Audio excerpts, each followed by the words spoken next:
gente. Meu nome é Rosângela. A hora que vocês verem, se vocês puderem me ajudar, Já estamos agradeço. vendo, já estamos Estamos vendo. vendo. Deixa eu ver aqui se tava dando um probleminha aqui para poder aparecer a tela. Vamos ver se aparece. Não sei se é porque a apresentação é pesada. Qualquer coisa eu posso compartilhar também, viu, Rô? Eu vou Ah, passando. tá. Aqui, ó, tá vendo? A minha não Ah, tá indo. Você pode fazer esse tá. favor? Posso, claro.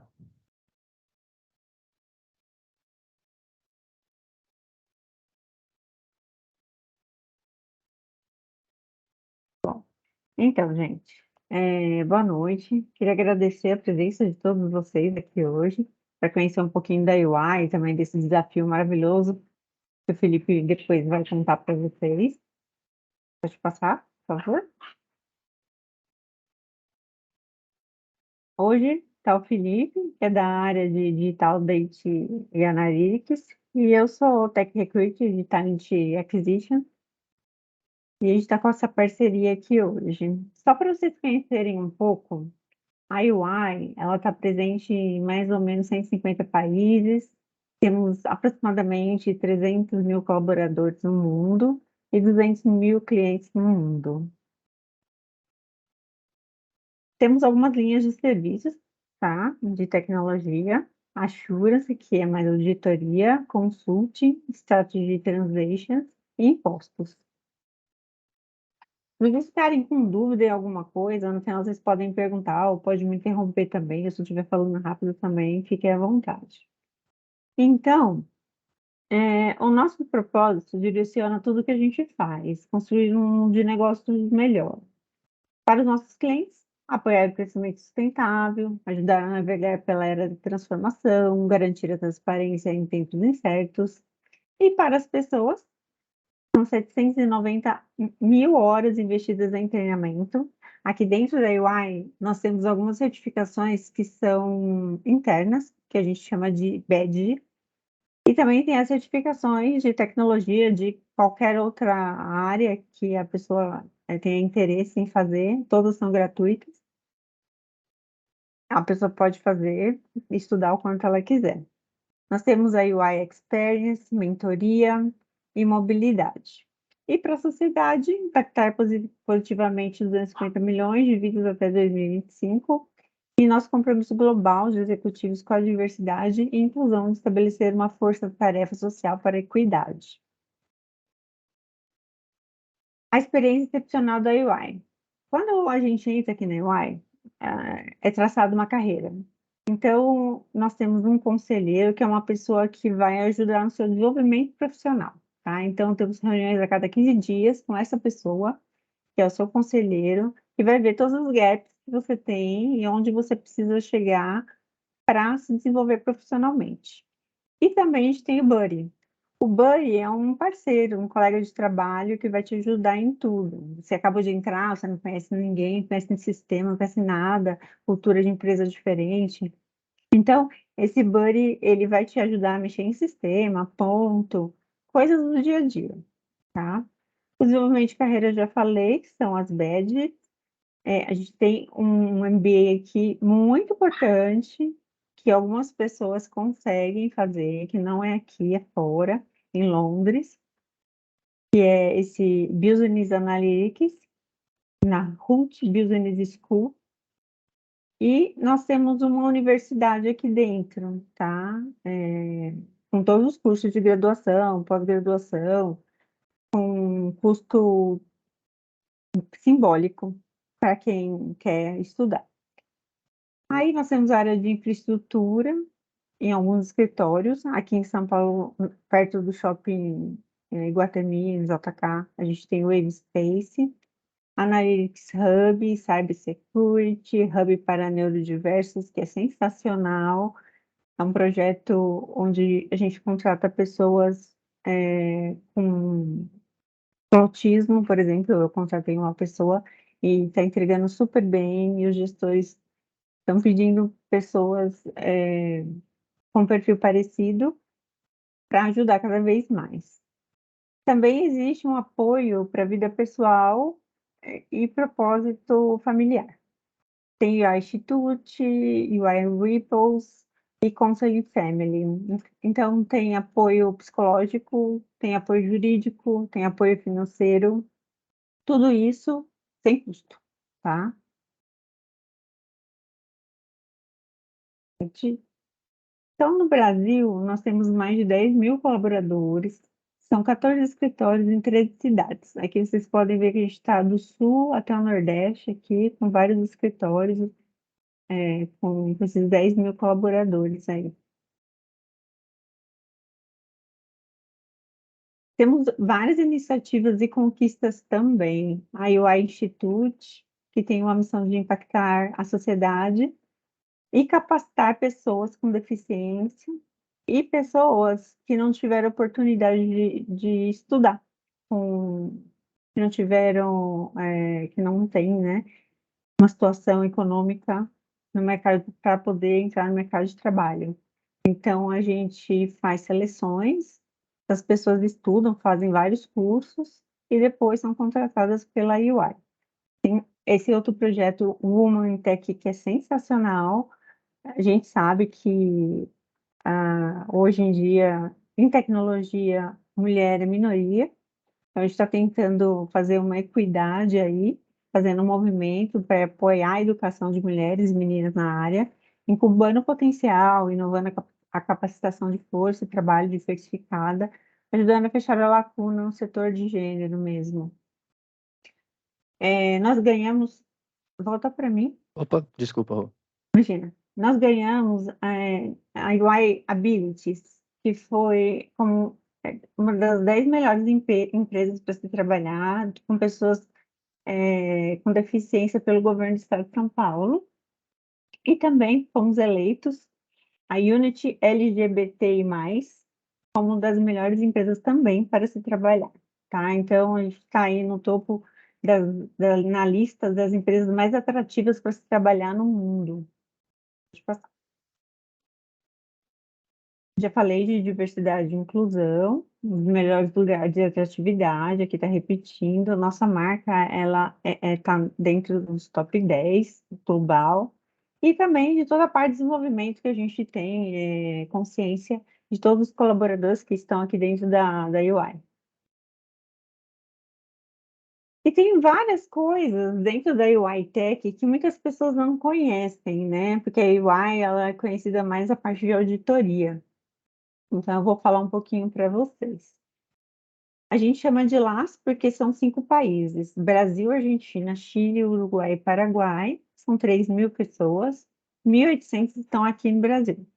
Em Tech, nós temos todas essas tecnologias: Cloud, Pega, Salesforce, ServiceNow, UI UX, Core Bank, Insurance, Cybersecurity, RP, Data Analytics e desenvolvimento, tá? Então, é bem forte, é bem grande a nossa área de tecnologia. Apesar de as pessoas conhecerem UI mais a área de auditoria, mas a gente tem muita coisa de tecnologia aqui dentro. Temos também várias parcerias com empresas gigantescas, IBM, Microsoft, SAP, ServiceNow, aí, diversas empresas que, de acordo com essas parcerias, a gente consegue certificações, treinamentos, cursos para os funcionários que têm interesse em aprendizado.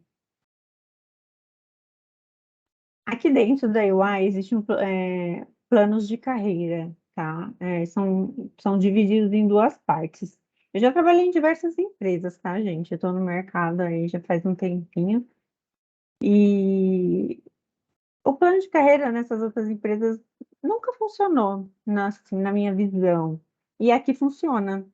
Então, aqui você começa como trainee, depois você vai para consultor, depois sênior, gerente, gerente sênior, diretor e, por último, sócio.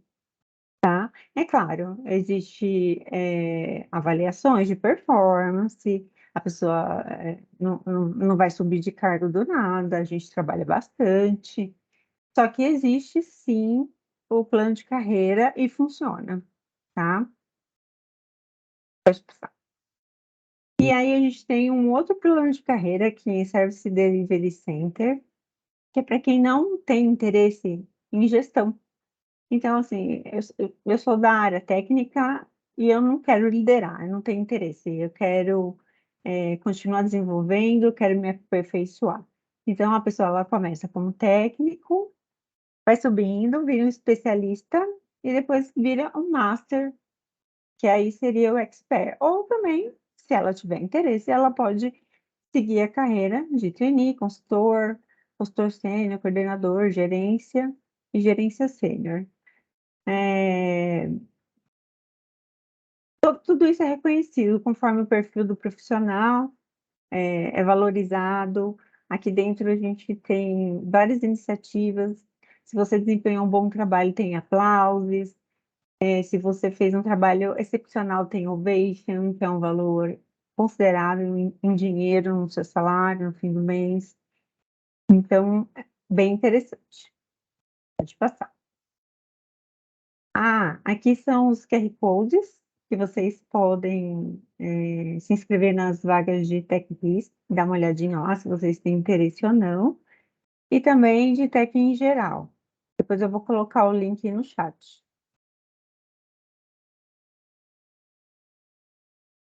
Agora é com o Felipe, que vai falar um pouquinho do desafio. Enquanto isso, eu vou colocando para vocês o link aqui no chat. Se vocês tiverem dúvidas, fiquem à vontade, tá? Pode perguntar. Deixa eu só fazer uma perguntinha antes que comece a parte do challenge, sobre a parte de trainee. A PUC, ela tem o curso de Ciência de Dados, da qual eu sou coordenador, que é um curso de bacharelado, que atende muito da demanda da UI, né, da UI, mas a gente também tem cursos de pós-graduação lato sensu na área de ciência de dados. Na verdade, a gente tem 5 cursos que a gente chama de núcleo de gestão de dados. A gente tem inteligência artificial, que é focado na parte de programação, ciência de dados, que é focado na parte de infraestrutura, junto com a inteligência artificial, Big Data e Analytics, que é focada na parte de business, visualização de dados, gestão estratégica de dados, e engenharia de dados, que é focado só na infraestrutura. Então, esses 5 cursos formam um grande núcleo do lato sensu. Então, a PUC ela começou forte no lato sensu e, naturalmente, assim que foram surgindo os cursos de graduação, primeiro na USP e tudo mais, a gente resolveu entrar e inovar, né, entrar no curso de bacharelado com referência internacional e tal, tanto que a diretriz curricular para bacharelado está sendo consultada agora, está agora em consulta pública, né? O programa de trainee, ele aceita esses alunos de pós-graduação até quantos anos de formado? Se o aluno está querendo fazer uma pivotagem de carreira, ou seja, ele já era desenvolvedor e está querendo ir para a área de ciência de dados, como é que está essa questão dos requisitos para participar do programa de trainee? No programa de trainee, você precisa ter uma graduação, tá? Independente de qual seja ela, tá? Então, eu vou até deixar o link para as pessoas que tiverem interesse darem uma olhada para se cadastrar. Pós-graduação não entra, se eu não me engano, é só graduação mesmo, tá? Mas eu posso levar isso e depois eu te Não, mas é porque o respondo. aluno ele pode ter uma graduação, o que é muito comum, assim, em administração, engenharia elétrica, aí quer pivotar na carreira e aí faz uma especialização na área de ciência de dados. E aí ele quer Sim, fazer o programa de trainee na claro. carreira de tech, por exemplo. Entendeu? Entendi, entendi. A gente tem várias pessoas na mesma situação que estão migrando de carreira. Eu não sou da área, aqui é bem dividido, tá? Eu não sou a pessoa que faz posições de trainee, por isso que eu não te respondi aqui prontamente, Uhum. para não falar errado, mas eu posso te dizer que aceito diversos cursos de graduação. Se a pessoa é graduada, ela consegue se inscrever para trainee, independente se ela tem pós ou não. Ela é graduada, Perfeito. ela é graduada, E, ela consegue se inscrever. É, Excelente. e, eu e, e, faço. Hugo, por exemplo, Sim. nesse caso, acontece muito, um dos programas que é muito bacana aqui da UI, que é o Women's in Tech, que a Ru comentou. Normalmente, Uhum. uma mulher que se formou em administração e está começando justamente a querer pivotar para esse mundo dos dados. Aí, porra, se matriculou numa pós-graduação aí da PUC e já quer começar com um programa, a trabalhar com isso, trainee, para você começar a mexer com isso. Esse é Pode. o caso específico, é o caso perfeito para o nosso Women's in Tech. Agora, Sim. se você tem um cara, sei lá, formado em deixa eu pegar, economia, já teve uma vivência de trabalho, e aí foi trabalhando, pô, não gostei. Economia é um exemplo ruim, tá? Sei lá, administração de novo, que talvez não tenha tanta parte estatística, né?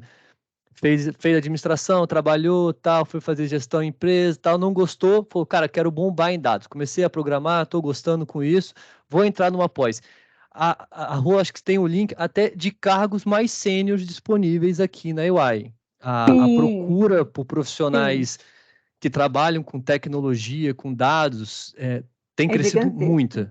A gente, no começo do ano passado, nós éramos 300 aqui na área de Digital Data Analytics, estamos em 600, indo para 800. Só na torre de dados. Só na minha torre. Assim, É uma uma torre. pequena parte. Então, tipo, tem demanda, tem procura. Essa torre é global ou é nacional? É global. Tem gente A, no a- mundo inteiro. a minha Sim. torre é nacional, o A sua DDA. nacional? Ah, tá. A- É que a gente Agora tem. a gente vai virar América do Sul. Ah, Sim. perfeito, perfeito.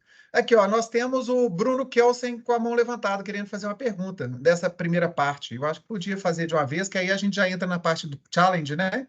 Ô, Claro. Bruno, pode fazer a pergunta, fica à vontade. Boa noite. Só para complementar aqui, né? Vocês estão falando de transição de carreira para engenharia de dados, ciência de dados, né? Eu fui na área de geografia, formei em geografia em 2014, aqui na PUC, e desde então eu trabalho na parte de geoprocessamento, né? E hoje, fazendo engenharia da computação aqui, e estou há um tempo já, desde 2017, trabalhando na parte de ciência de dados espaciais, né? Hoje eu mexo com engenharia de dados espaciais e ciência de dados espaciais. A minha engenharia de dados é focada na questão espacial. Então, eu mexo com analytics, big data, com ferramentas de grande volume de dados espaciais, né? Monitoramento de aviões, por exemplo, pressão de gás na tripulação, IoT envolvido no meio desses processos, né? Mandando informações ali de localização. E isso é uma área... Essa transição, para mim, ela aconteceu, né? Foi meio que natural. Tanto que eu nem saí da área de geografia, né? Vim para computação, e só estou aperfeiçoando ali minha parte ali de analytics, né? De manipulação de dados.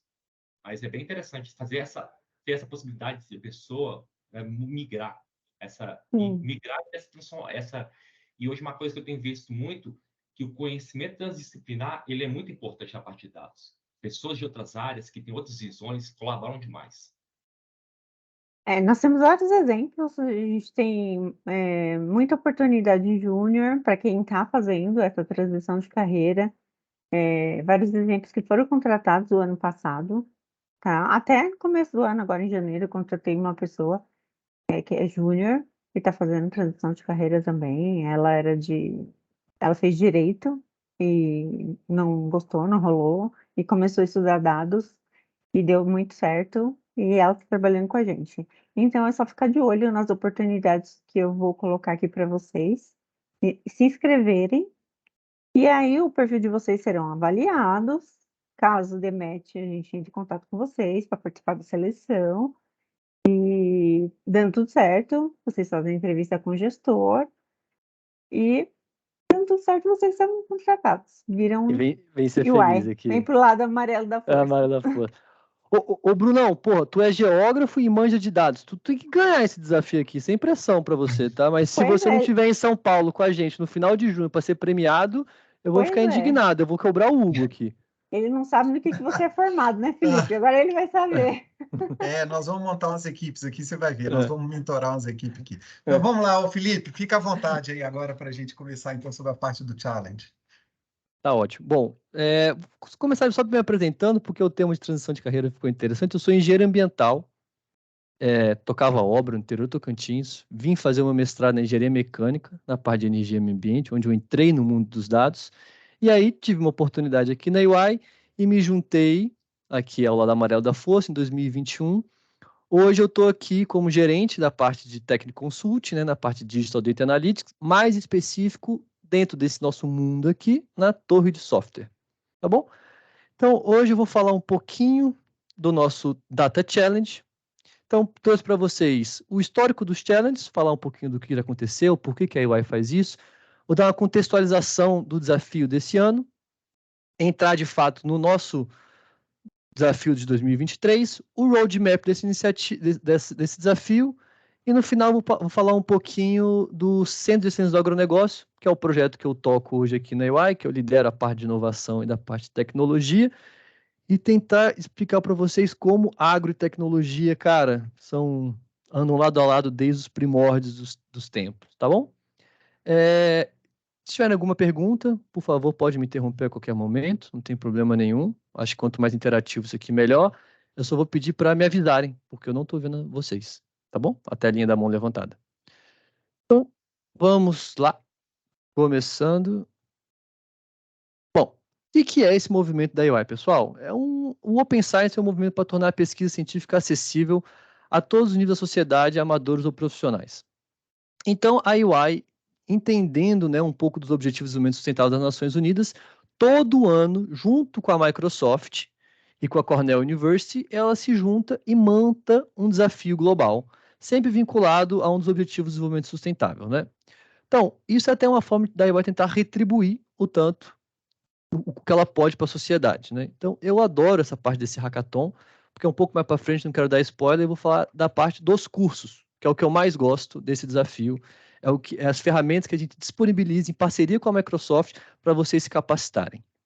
Então, um pouquinho aqui do histórico, tá? Em 2021, o nosso desafio foi identificar áreas de queimada, fazer um modelinho preditor de identificar áreas de queimada. Estava muito em alta, né, as queimadas em 2020, 2021, até hoje a Amazônia foi muita pauta no passado das queimadas. A região que a gente escolheu em 2021 foi a Austrália, que passa, assim, por situações de queimadas desastrosas.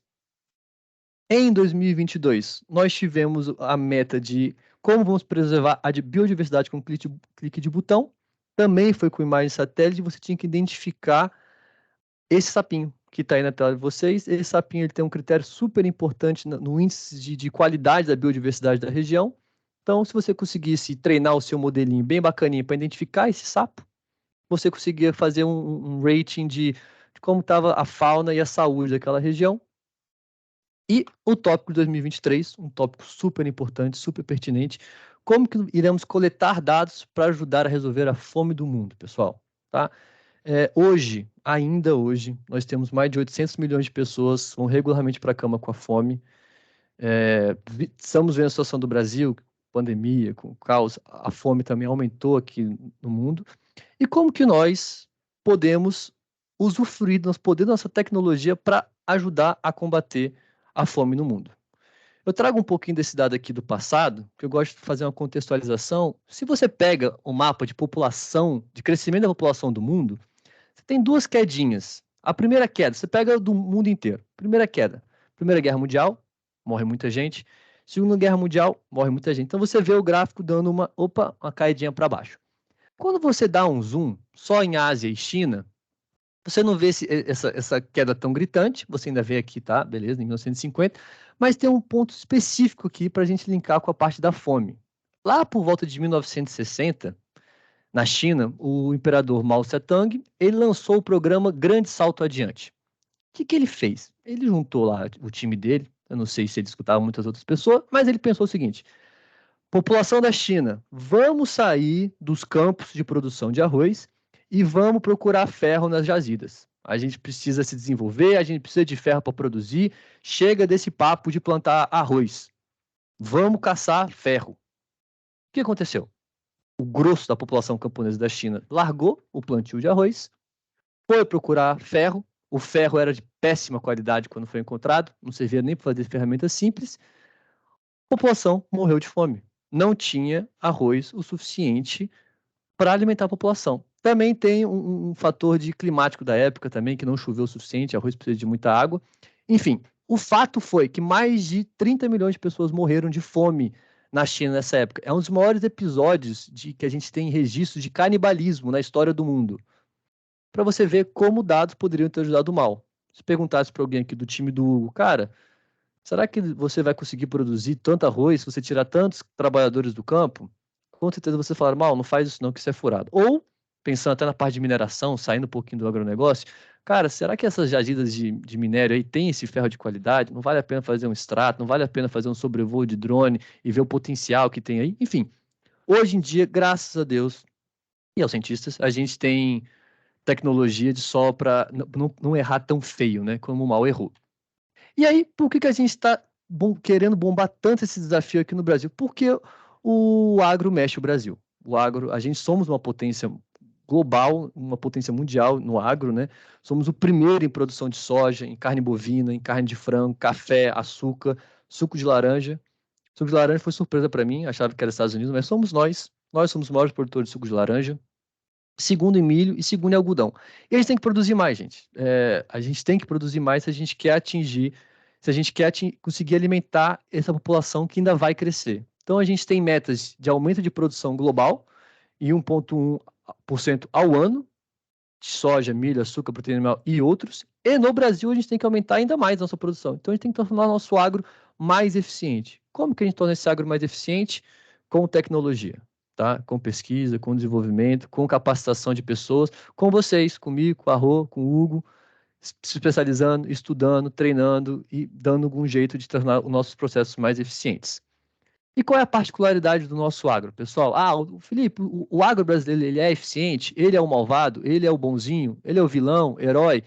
Cara, o nosso agro, ele é muito particular. Se a gente conseguisse quebrar o nosso agro numa pirâmide, a gente tem uma elite com poucos estabelecimentos, está bem concentrado. Essas são as grandes corporações, né, os multinacionais, que tem poucos estabelecimentos no Brasil, produzem o grosso, comandam a produção, sou super eficiente nisso, domino esse mercado, e tem uma área considerada. 33% da área produtiva no Brasil está na mão dessa elite, dessas multinacionais, que eles, querendo ou não, são obrigados pelo critérios de exportação, serem mais eficientes possíveis, e eles querem ser mais eficientes possível, porque quanto mais eficiente, menos desperdício de dinheiro. E aí começam os problemas quando a gente vem para os extensivos, que é o típico malvadão que muitas vezes a gente vê pintado na mídia. É o agro malvadão, é o cara que faz questão de derrubar florestas. Eu sou um pouco reticente com esse discurso, mas tem. Esses caras estão aqui no Brasil, e eles fazem muito mal para a gente. Eles têm pouca área, mas não produzem nada. Eles têm poucos estabelecimentos, não produzem nada numa grande área. Então, esse aqui é o desperdício total. Temos os empreendedores, que ainda não viraram elite, têm mais estabelecimentos, produzem bem numa área mínima. Então, o empreendedor não é que nem uma multinacional que de vez em quando pode errar. O empreendedor ele não tem espaço para erro. Resilientes e vulneráveis, que é onde se concentra a agricultura de subsistência e que tem quase nenhuma produção, baixa produção, ainda muito melhor do que os extensivos, uma área pequena também. E qual é o problema desses caras? A gente não consegue fazer chegar tecnologia e eficiência para eles. É caro, eles não têm infraestrutura, eles não têm conhecimento. Então, a nossa prática de evangelizar a tecnologia no campo também quer atingir esse povo para a gente conseguir que eles produzam com mais, que eles melhorem a qualidade de vida, que eles tenham menos trabalho no campo e consigam subir de vulneráveis resilientes para, quem sabe, empreendedores, né? Então, o agro brasileiro tem dificuldades, tá? E aí, pensando nessas dificuldades, um pouquinho aqui de merchan da EY, a gente, em 2021, criou um centro de excelência do agronegócio para reunir nossos profissionais mais capacitados em soluções para o agronegócio. Eu, particularmente, estou na parte de tecnologia para o agronegócio. Cara, a gente tem diversos cases de onde é importante a gente trazer a tecnologia, seja num forecast de previsão do tempo, seja em evolução de qualidade de semente, seja no IoT no campo, coletar dados no campo, cara. Hoje a gente aqui na nossa sala, fazendo essa reunião online, parece tão fácil a gente imaginar que, manda um dado aqui de umidade do solo, de qualidade do solo. Cara, no campo a realidade é outra. O sinal não existe. As pessoas roubam seus sensores. É outro mundo. Coletar dados em campo ainda é um desafio. Até deixar coletar dados. A gente estava um dia desse com a John Deere, e o trator da John Deere, ele é mais tecnológico que um Tesla. Ele tem sensor assim para dar no pau. Você controla em qual nádega você está mais sentado, direita ou esquerda. Mas o que alguns produtores rurais fazem? Eles desligam.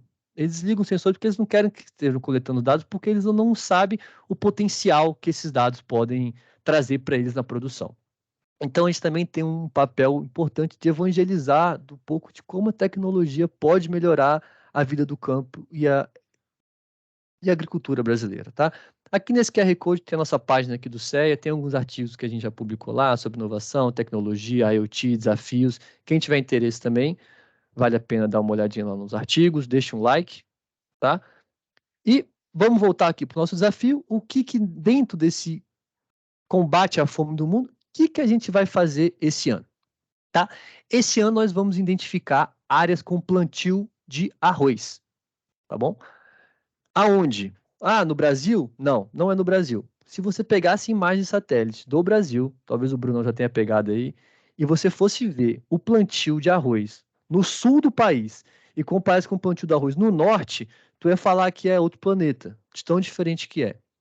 Então, vocês sabem que para um bom modelinho preditor, para você identificar e caracterizar áreas, você tem que ensinar o seu computador, você tem que ensinar o seu programa o que ele tem que ver, o que ele está acertando, o que ele não está. No Brasil é muito difícil. Então, eles escolheram Taiwan, que é um dos maiores produtores mundiais de arroz, é um dos principais insumos de alimento na Ásia, é o arroz. Nos próximos slides aqui a gente vai ter esses big numbers de quantos são produzidos, quantas pessoas alimentam, e qual vai ser o desafio no nível 1. O nível 1 é basicamente montar um modelinho para identificar as áreas onde o arroz é cultivado. Porra, qual o desafio disso? Tá, moleza, é só um trabalho manual de ficar primeiro classificando as imagens, depois botar meu modelinho. Porra. Não. Imagem satélite tem uma particularidade muito grande, que é nuvens. Você tem, principalmente nessa região de Taiwan, 2/3 do ano é coberto de nuvem. Então você vai ter poucas imagens boas. Então você vai ter que cruzar essas imagens boas, que você vai catalogar, com dados de radar. Do radar Sentinel-1, que você vai conseguir ver pela fotossência, posso estar equivocado nessa palavra, ver a frequência do plantio. Você vai determinar a cor e você vai conseguir ajudar a saber, cara, isso aqui é arroz, isso aqui não é. Porra, Felipe, onde é que eu vou ver esses dados? Toda vez que você... NDVI, perfeito. Quando você se matricular no desafio, juntar a sua equipe para ganhar esse desafio, cara, vai ter toda uma explicação do que é cada coisa, como você utiliza esses dados. E vamos ter dar até uma coisa já que a gente já começa com um scriptzinho no Jupyter de onde é que você tem que partir. No nível 2, fez o nível 1, se quiser falar, já sou experi, já quero ir para o nível 2. Pode também. Se quiser fazer primeiro 1, depois o 2, também pode.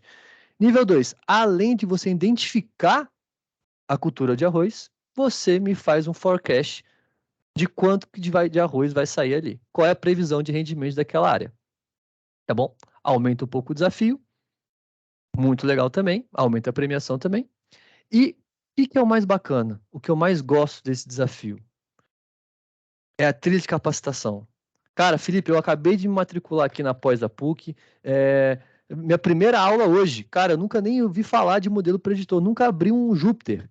Cara, a gente tem todos os cursos necessários para você conseguir completar o nível 1 e o nível 2. A AY e a Microsoft disponibilizam para vocês gratuitamente. Seja numa plataforma Udemy, seja um curso da própria AY, seja um curso da própria Microsoft, tudo com certificado.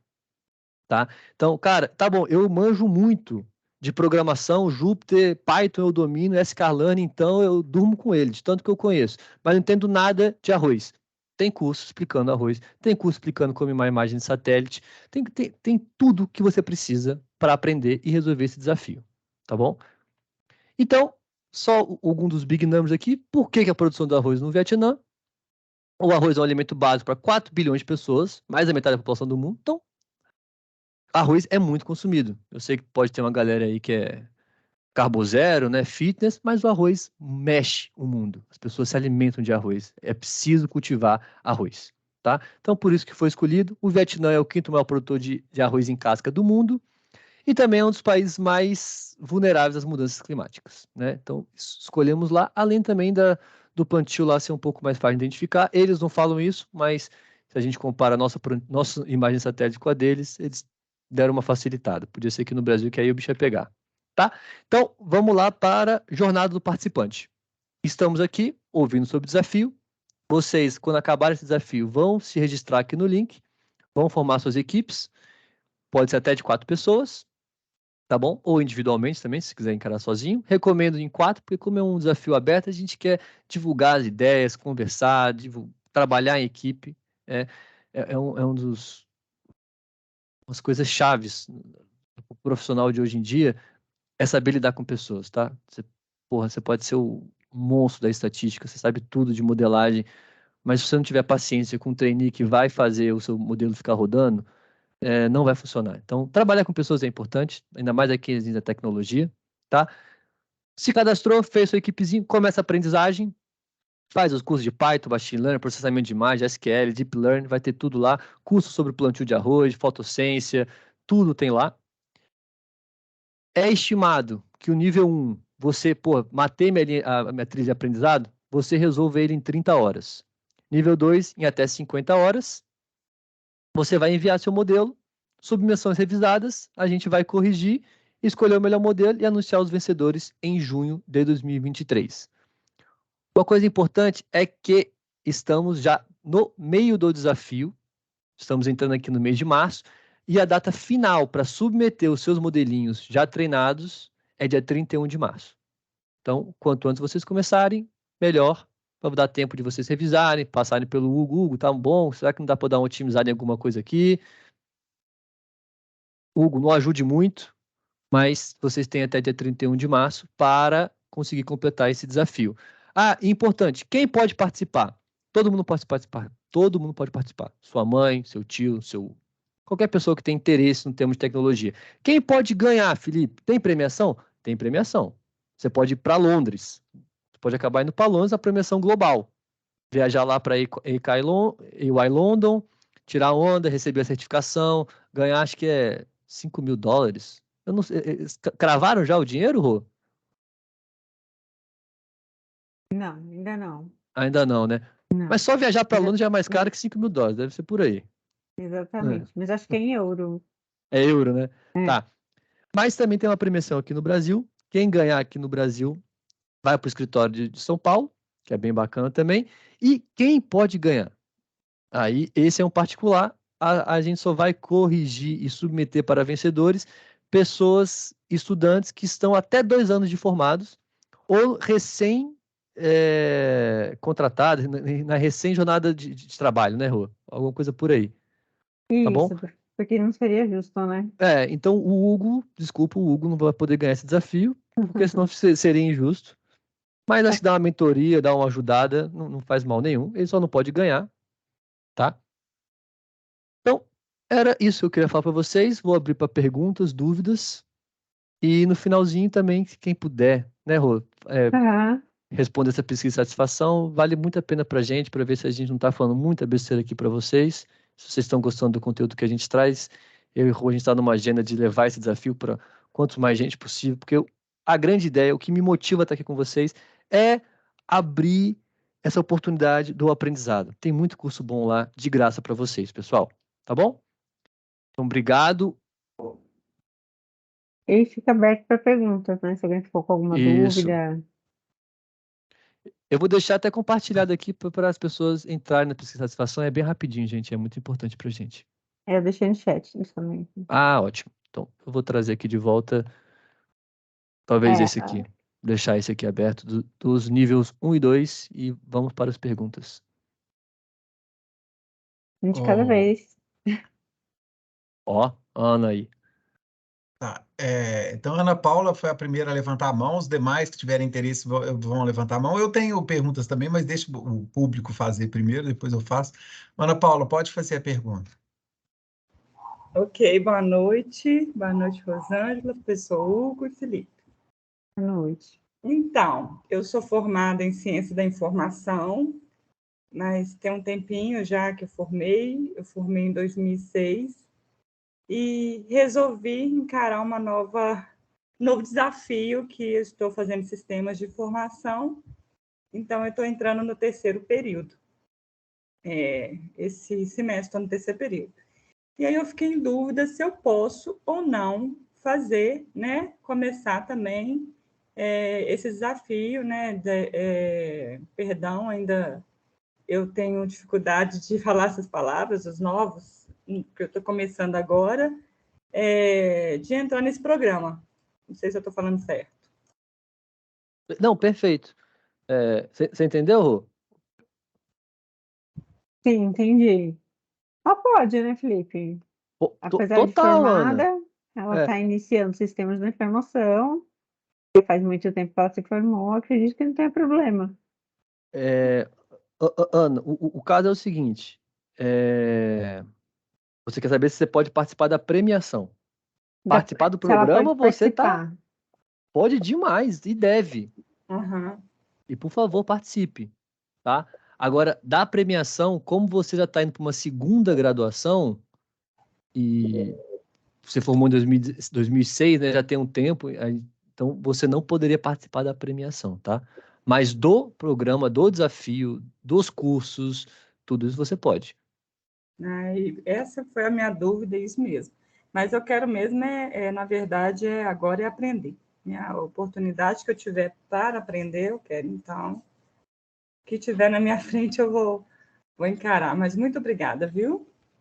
Eu acho que é bem importante o que o Felipe falou de participação pelo aprendizado. É lógico, todo mundo quer ganhar, né, gente?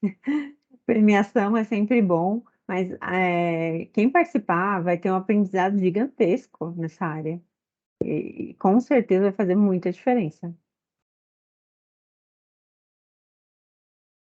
Bom, mais alguém? Mais alguém gostaria de fazer alguma pergunta? O Rainier levantou a mão. Rainier, pode perguntar. Boa noite, gente. Tudo bom? Me escutam? Tudo bom. Tá baixinho, mas escuta. Baixinho? Melhorou. Melhorou? Uhum. A minha pergunta é em relação a que, mesmo participando, né, em razão de tempo próprio, né, meu tempo em si, eu não creio que conseguiria entregar algo, né, palpável como um modelo, mas ainda assim fonte de conhecimento, principalmente de empresas grandes, né, Microsoft, etc., é sempre interessante, né? A gente vê o comportamento das demais empresas em relação à nossa área é sempre bom. Eu curso ciência de dados, né? E mesmo não sendo possível fazer uma entrega, é possível fazer parte dos cursos, ver o material, até mesmo poder pegar material para estudar posteriormente. Não quero incentivar você a não fazer o desafio, porque você tem que. É legal fazer, botar. Porque Claro, o claro. Hugo fala melhor do que eu. Você só aprende esse troço fazendo. Pegando desafio no Kaggle, pegando desafios lá, que o Kaggle é uma plataforma super legal. Mas no momento que você se cadastrar, os cursos já vão estar disponibilizados para você. Se você nem abrir o arquivo do Jupyter, todos os cursos já vão estar disponibilizados para você. Mas, de novo, por favor, tentem fazer. Porque você vai aprender muito mais se você Sim, claro. ler, pegar o. É no sentido de comprometimento, entendeu? É sendo sincero aqui, que às vezes, né, a gente promete se comprometer, mas e no final não consegue entregar por razões externas, né? Claro. Por agenda própria, entendeu? É mais nesse sentido. Você pode fazer em grupo também, né? É que Entendi. eu vou complementar a resposta sua já fazendo a pergunta que eu estava na dúvida, né? Quer dizer, o fim de março é para o nível 1 e 2, né? Isso. Entendi. É porque realmente a gente acabou que demorou para essa divulgação, né? Ficou com pouco tempo. Mas dá para fazer. Então, assim, respondendo um pouco o Rainier e complementando a resposta do Felipe, a PUC participou no ano passado com várias equipes e teve finalistas do NASA Space Apps Challenge, né? E no ano passado, praticamente todas as trilhas do NASA Space Apps Challenge eram baseadas em ciência de dados. Eram dados astronômicos, fotos solares, e aí tiveram vários trabalhos. É lógico que não tinha um tema único, como é o caso deles, que é o tema do arroz, mas tinha vários temas de software educacional utilizando ciência de dados para mostrar né, como é que é a explosão solar. Então, tiveram vários projetos de diversas formas usando bases de dados da NASA, né? Então, o NASA Space App Challenge utilizava a base de dados da NASA. E o modelo do challenge da NASA é aquele modelo de hackathon, de um fim de semana, sabe? Então, em teoria, para fazer esse challenge, um fim de semana é o suficiente. Quer dizer, as 30 horas que o Felipe menciona, na verdade, estão relacionadas ao treinamento e capacitação que realmente, para quem não sabe nada, acaba sendo necessário. né? Mas para os alunos de ciência de dados, por exemplo, que já têm uma visão inicial, que já trabalharam comigo, por exemplo, que já sabem o que é um Jupyter Notebook, já trabalhamos no Colab e tudo mais, essas 30 horas dá para reduzir para um fim de semana, né? A gente não, vai aí tentar tudo montar bem. uma equipe aí, se você tiver interesse, É. Rainha, junta com a turma sua aí, vamos montar a equipe, a gente vai mentorando ali no grupo de estudos de terça-feira, e nós vamos detonar esse negócio aí. Eventualmente até chegando no nível 2, porque a princípio é possível, sabe? É possível. Não sei se vocês vão precisar fazer todos os cursos, né? Eu ainda não fiz o cadastro lá no Júpiter para ver, né? Eu sou professor, não posso participar, mas a gente tendo acesso às bases aí, a gente já começa a trabalhar, vai orientando, né, vocês como é que vocês podem trabalhar. A Ana Paula, ela é de Sistemas de Formação, mas foi minha aluna lá, né, Ana? É a Ana Sena, não é? Professor, Pois fui é. Então com professor, viu? pois é, pode conversar comigo lá também, vem com a gente, né? Não é da ciência de dados, mas se quer aprender, vem com a gente lá, a gente trabalha junto também, né? Aqui não tem essa questão, não, é bem tranquilo. E aí a gente vai tentar expandir aí, divulgar e montar mais equipes, mas a princípio é possível sim, viu, Rainier? Eu acho que um fim de semana, igual no modelo de hackathon da NASA, a gente consegue montar alguns modelos, depois, dentro da disponibilidade de cada equipe, a gente distribui as tarefas e vocês vão tentando otimizar os modelos, fazer a parte de otimização de hiperparâmetros, né? E dar uma refinada no modelo dentro da disponibilidade de cada equipe que a gente conseguir formar, né? Eu acho que é possível, sim. Eu acho que ninguém que está aqui ou que vai assistir esse vídeo mais tarde deve se furtar de tentar, não. Eu acho que 30 horas que ele falou é uma estimativa, mas isso vai depender de cada um, né? A gente consegue trabalhar, às vezes, mais rápido, dependendo, do conhecimento que vocês já têm, e eu acho que vocês já têm algum conhecimento prévio aí bem interessante. A, a- as bases de dados, você tem ideia do tamanho delas, ô Felipe? Não tenho. Pior que eu já. Nossa, eu vou mostrar o meu também, né? Porque tem uma disputa interna aqui. Mas não lembro de cabeça. É porque você deu Procurar. spoiler aí das nuvens e tudo mais, aí a outra É. pergunta que eu queria fazer, assim, você acha que para esse challenge, porque você falou de Jupyter Notebook, né? Mas você acha que para esse challenge vai ser necessário a utilização de Deep Learning, alguma coisa nesse sentido, ou o Machine Learning clássico é capaz de resolver? O Machine Learning clássico é capaz de resolver. Só que, no critério de premiação, eu não sou juiz, estou longe de conseguir julgar alguma coisa. É levado em consideração inovações no modelo proposto de como você identificaria, de como você fez o seu modelo. Então, se você quiser fazer um deep learning, sei lá, porra, as opções são várias. Você pode tentar criar, inovar e propor. O Jupyter que tem, ele só basicamente fala de onde é que você vai extrair a API, como é que você puxa, ele já faz um treininho e ele dá um índice de acerto baixo. Ele fala, você tem que pelo menos chegar a 78%, ou 85%, ele acerta 62%. Tá? Ele faz uma matriz de confusão, é só o grosso mesmo. Ó, vai pegar a imagem daqui, você vai tratar, classificar, e aqui nossa matriz de confusão está em 65%. Você tem que chegar pelo menos a tanto. E aí, como você vai chegar disso? Aí é, aí é quebrar a cabeça. Entendi. Agora, eu estava pensando na hora que o pessoal estava conversando aqui, mas voltando para o trainee, então agora uma pergunta do trainee que me surgiu, as vagas, elas são sempre presenciais para São Paulo? Como é que são as características das vagas? Então, depende do projeto que a pessoa vai ficar. Desde a pandemia, 99% das pessoas estão home office, tá? Hoje a gente trabalha com modelo híbrido.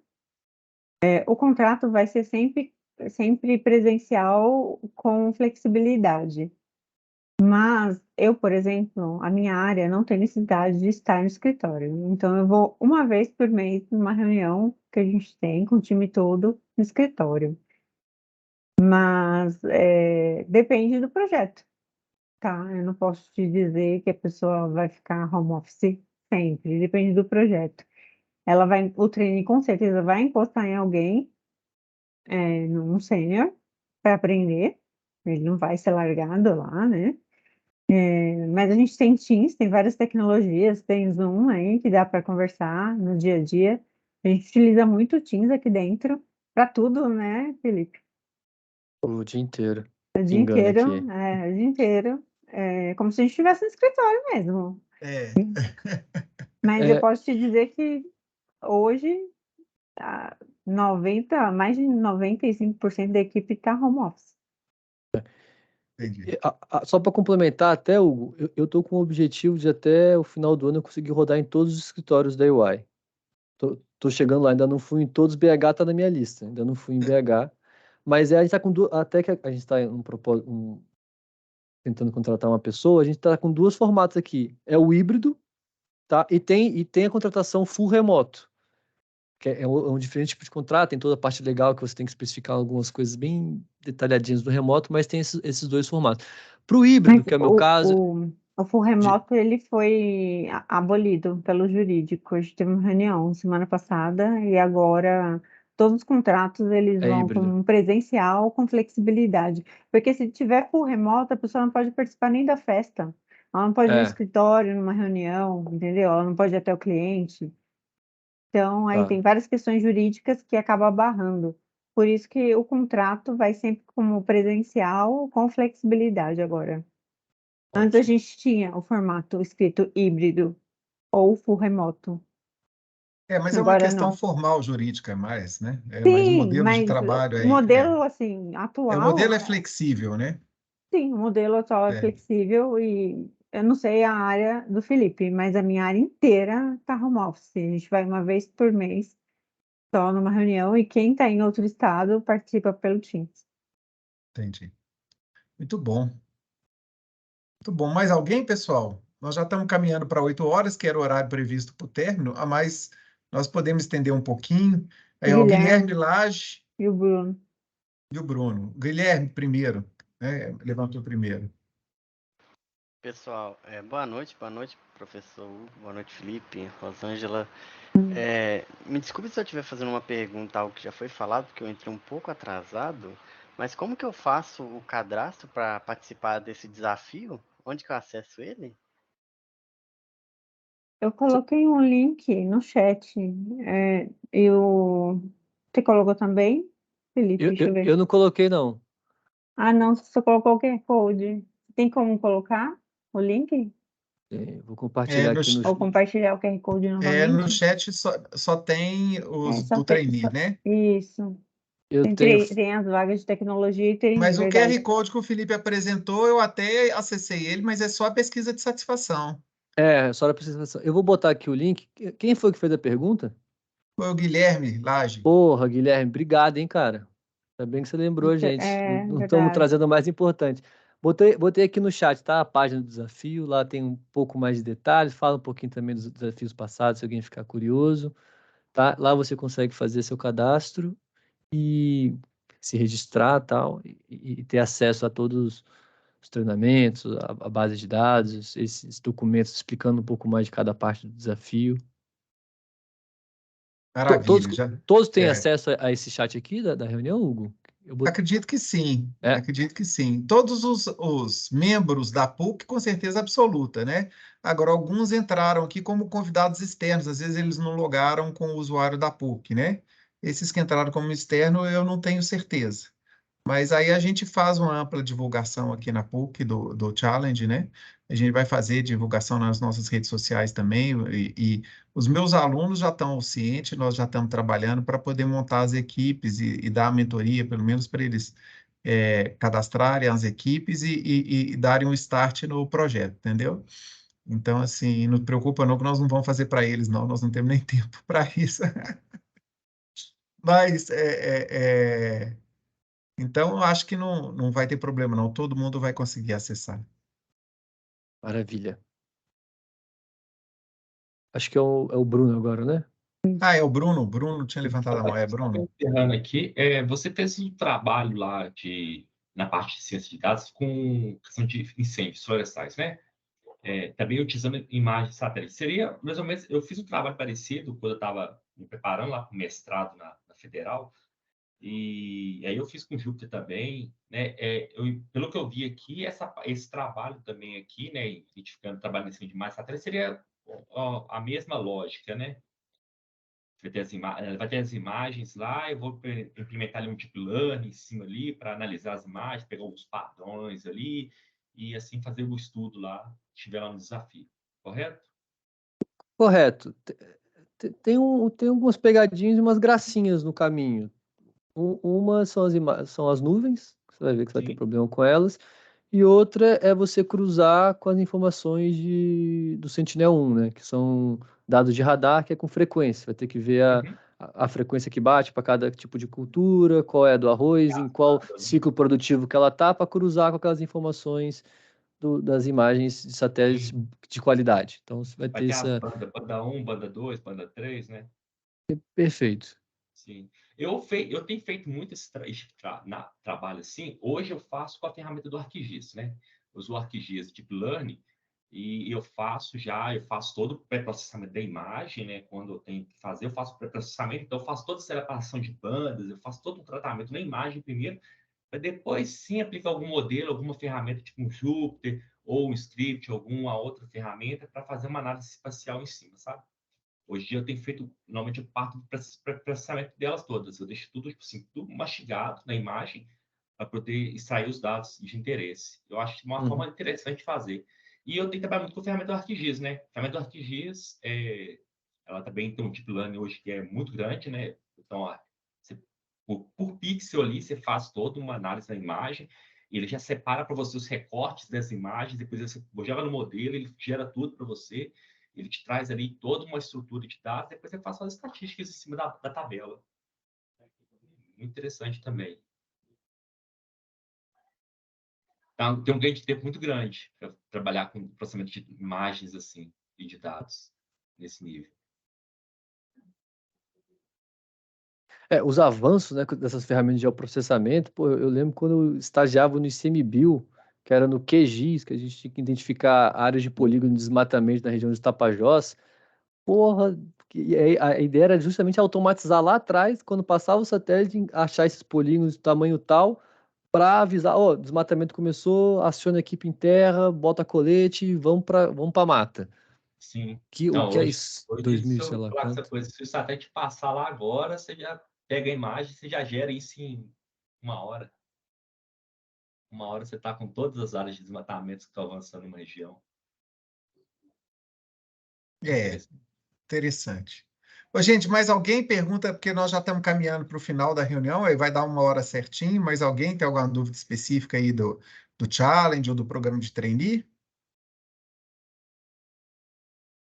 Não? Então, maravilha. Aí, eu convergiu para 1 hora, tá vendo? A gente não precisou nem limitar, foi bom demais. Agradecer aí a turma da UI, segunda vez que vem, tá parceria só fortalecendo. Espero que vocês venham sempre. E agora a gente começar a fazer com mais tempo, né? E fazer umas parcerias mais concretas, eventualmente, né? Projetos juntos, né? Concurso de graduação em ciência de dados, nós vamos ter laboratórios de Big Data, nós estamos em parceria com o Programa de Pós-Graduação em Informática, que é o PPG-INF, lá que o professor Zarat está coordenando esse grupo de pesquisa. Então, a proposta nossa é realmente ter capacidade e ter mão de obra para resolver problemas de mercado reais, sabe? Então, assim, de larga escala, eu acho que essa parceria só tende a crescer, se Deus quiser.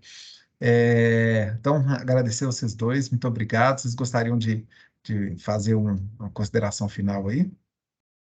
Obrigada a vocês e, assim, queria que todo mundo participasse, porque é bem interessante, o aprendizado é gigantesco, mesmo que a pessoa não vá para a premiação, né, para a final. E eu deixei meu LinkedIn, se alguém ficou com alguma dúvida, pode me chamar, tá? Eu posso demorar um pouquinho para responder, mas eu respondo. Tenha vontade.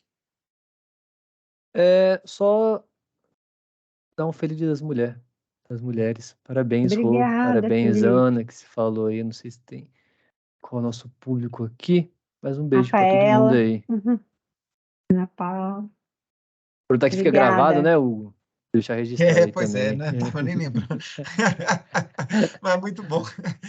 Feliz Dia das Mulheres aí, que Obrigada, gente. estão dominando, né? Estão dominando a ciência, viu? Daí a área de ciência de dados está sendo Sim. dominada mesmo, né? Eu tenho meta para contratar mulher, eu não encontro. Por favor, É, gente, vamos pois é. estudar tecnologia. Nós temos umas meninas que estão brilhando lá no curso de ciência de dados. Se Deus quiser, elas vão estar aí com vocês também. Me procura, eu tenho Muito um monte de bom. vaga na área de dados. Muito bom, gente. Obrigado a todos É. que vieram, tá? Um grande abraço para vocês. E aí nós vamos movimentar aí todo mundo. Um abraço. Obrigada, gente. Um Obrigado, abraço. Hugo. Boa Boa noite, gente. noite. Valeu, Boa Rô. noite. Boa Tchau. semana, pessoal. Boa semana.